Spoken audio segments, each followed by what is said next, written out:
ప్రతి సంవత్సరము మించుమించు ఒక 10-12 చెట్లు నేను ఖచ్చితంగా నాటుతా. ఇది మామిడి మొక్క, ఓకే, ఇది మునగ, ఇదేమో అరటి. Hi sir. హాయ్ సార్, మీరు ఎవరు, ఏం చేస్తుంటారు? మాది Ketanpalli village, start Damaragidda mandal, Narayanpet district. Okay sir, మీరు ఏం చేస్తుంటారు? ఏంది ఈ ఎద్దులు మీవేనా? ఈ ఎద్దులు మాయనండి. ప్రస్తుతం మేము ఇక్కడ వ్యవసాయం చేస్తుంటాము. ఇక్కడనే మా పొలం, ఇక్కడనే ఊరి పక్కన ఉంది, కేతన్పల్లి విలేజ్లో వ్యవసాయం చేస్తుంటాము. ఎద్దులు మావే. ఇక్కడ ట్రాక్టర్ ఉంది, ఈ ట్రాక్టర్తోనే ఎద్దులతోనే వ్యవసాయం చేస్తుంటాము. ఓకే అండి, ఇప్పుడు ఇదేంది, దీనికి మళ్ళీ ఒక తలుపులాగా మాదిరిగా పెట్టారు?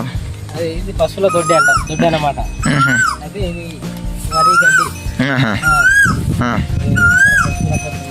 ఇట్ల కోసం మాట.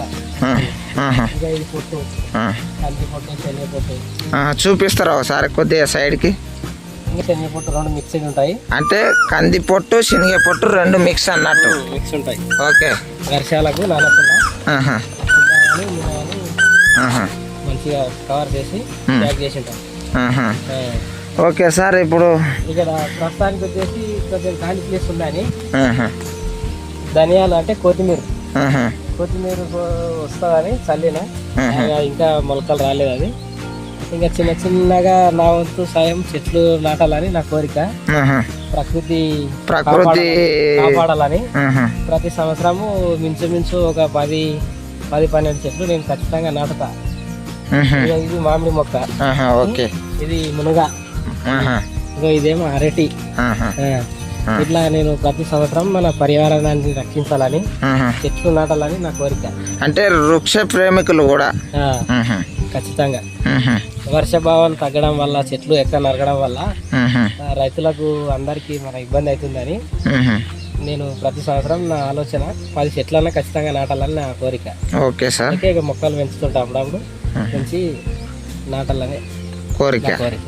Okay sir. సార్, ఇప్పుడు మీరు ఈ గడ్డి తీసుకొని ఎద్దులకు వేస్తారన్నమాట.